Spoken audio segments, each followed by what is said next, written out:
Hello, hello, hello mga maring o mga paring. Tungod kay Teacher's Day na next week, magbuhat to og paper flower bouquet. Namili gyud kog sayon ra nga masundan nga bouquet aron ang mga mama walay balibad. Dili na to pwedeng limtan ang atong mga teachers.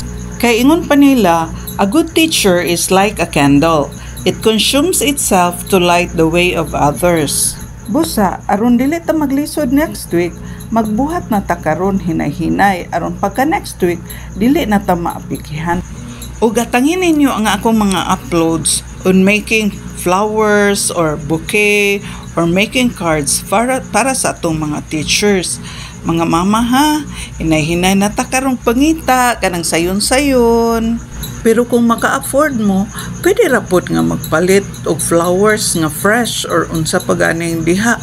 Pwede rapod mag-order dinhi sa ako. I can make chocolate bouquet para sa mga teachers kung mag-order mo sa ako. Depende na lang dayon na kung unsay motif or pila ka chocolates ang ibutang nato sa bouquet. Sayon ra kay na ug depende sa chocolate unsa inyong ipabutang. Na may mahalon nga chocolate na say baraton nga chocolate. So mga mama,